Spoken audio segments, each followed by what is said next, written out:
রান্না করব গরুর মাংস। এখানে গরুর মাংস নিয়ে নিলাম, এখানে মুরগির মাংস নিলাম,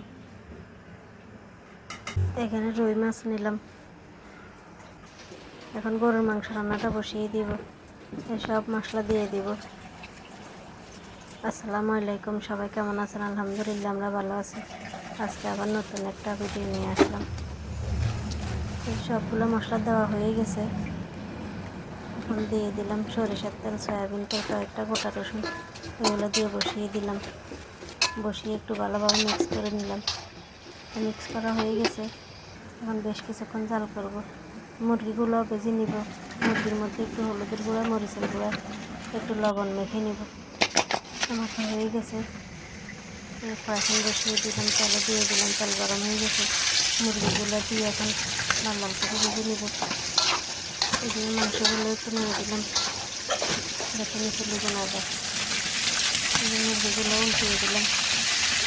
একটু ভাজা হয়ে গেছে, অনেক সুন্দর হয়েছে কালারটা। মুরগি ভাজা হয়ে গেছে, নামিয়ে নেব। এখন বাকি মুরগিগুলো ভেজে নেব। বাকি মুরগিগুলো দিয়ে দিলাম। এই গরুর মাংসগুলো আবার একটু নেড়ে দিলাম। গরুর মাংস যতই কষাবো ততই মজা লাগে, আবার বেশ কিছুক্ষণ কষাবো। এই মুরগির মাংসগুলো উল্টে নামিয়ে নেব। এখন গরুর মাংস কষানো হয়ে গেছে। এখন একটু পানি দিয়ে দিব। পানি দিয়ে একটু মিক্স করে নিলাম। এখন আবার বেশ কিছুক্ষণ কষাবো এগুলো। এই মুরগির মাংসগুলো ভাজা হয়ে গেছে। কড়াই বসিয়ে ওই তেলগুলো দিয়ে দিলাম। তেজপাতা, দারচিনি আর পেঁয়াজগুলো এখন একটু ভেজে নিব। গরুর মাংসগুলো বলক এসে গেছে, একটু নেড়ে দিলাম। মুরগির মাংসটা রান্না বসিয়ে দিলাম। এই যে পেঁয়াজগুলো লাল লাল করে একটু ভেজে নিব। একটু পানি দিয়ে দিলাম যাতে পোড়ানো যায় মশলা দিলে। এখানে এক করে সব মশলা দিয়ে দিব। মশলাগুলো ভালোভাবে তেলে কষিয়ে নেব। মশলা দেওয়া হয়ে গেছে। বেশ কিছুক্ষণ কষাবো তেলে। মশলা কষানো হয়ে এসেছে। পানি দিয়ে দিলাম। পানি দিয়ে একটু মিক্স করে নিলাম। এই গরুর মাংসগুলো আবার একটু নেড়ে দিলাম। গরুর মাংস কষানো হয়ে গেছে। এই ঝোলগুলো ফুটে গেছে। মুরগিগুলো দিয়ে দিলাম। মুরগি দিয়ে একটু ভালোভাবে মিক্স করে নেব। এখন বেশ কিছুক্ষণ জাল করবো। গরুর মাংসটা কষানো হয়ে গেছে। আলু দিয়ে দিলাম। আলু দিয়ে একটু মিক্স করে নিলাম। এখন আলু দিয়ে একটু কষিয়ে নেব। একটু ঢাকনা দিয়ে দিলাম যাতে তাড়াতাড়ি সিদ্ধ হয়ে যায়। এদিকে মুরগির মাংসগুলো বলক এসে গেছে, একটু নেড়ে দিলাম। তখন মাছের মধ্যে একটু লবণ, মরিচ, হলুদ মেখে রেখে দিব কিছুক্ষণ। একটু একটু করে মশলা দিয়ে দিলাম যাতে মশলাগুলো ভিতরে ঢুকে ভাজলো।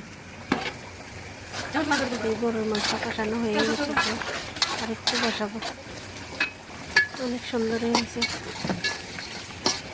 মুরগির মাংস হয়ে এসেছে। গরুর মাংস কষানো হয়ে গেছে। পানি দিয়ে দিলাম। পানি দিয়ে একটু মিক্স করে দিলাম। এখন বেশ কিছুক্ষণ জাল করে নামিয়ে নেব। মুরগির মাংস হয়ে গেছে। একটু পানি দিয়ে দিলাম, সামান্য একটু পানি দিলাম। এই মুরগির মাংস হয়ে গেছে, নামিয়ে নেব। এখন অনেক সুন্দর হয়েছে মুরগির মাংসের কালারটা। এখন মাছ ভাজি বসিয়ে দিব। এখন বসিয়ে তেল দিয়ে দিলাম। তেল গরম হয়ে গেছে। এখন মাছগুলো দিয়ে দিব। সবগুলো একসাথে দিয়ে দিলাম। এই গরুর মাংস বলক এসে গেছে, একটু নেড়ে দিলাম।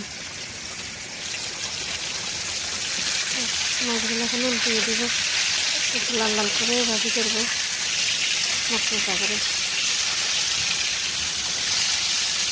এগুলো অনেক সুন্দর হয়েছে কালারটা। বাকি থেকে এভাবে ভেজে নেব। তো গরুর মাংস হয়ে এসেছে, নামিয়ে নেব। এখন অনেক সুন্দর হয়েছে গরুর মাংসের কালারটা। এদিকে মাছ ভাজিয়ে হয়ে গেছে, নামিয়ে নিলাম। মাছ ভাজির কালারটা অনেক সুন্দর হয়েছে। এই গরুর মাংস রান্না রেডি। গরুর মাংস রান্না হয়ে গেছে, নামিয়ে নিলাম। রান্না কমপ্লিট। এখন দুপুরের কাজকর্ম সেরে খাওয়া দাওয়া করব, খাওয়া দাওয়া করে নেব। আজকে এই পর্যন্তই। সবাই ভালো থাকবেন, সুস্থ থাকবেন। যেখান থেকে ভিডিওটা দেখেন ভালো লাগলে লাইক কমেন্ট করবেন। আল্লাহ হাফেজ, সবাইকে অনেক ধন্যবাদ।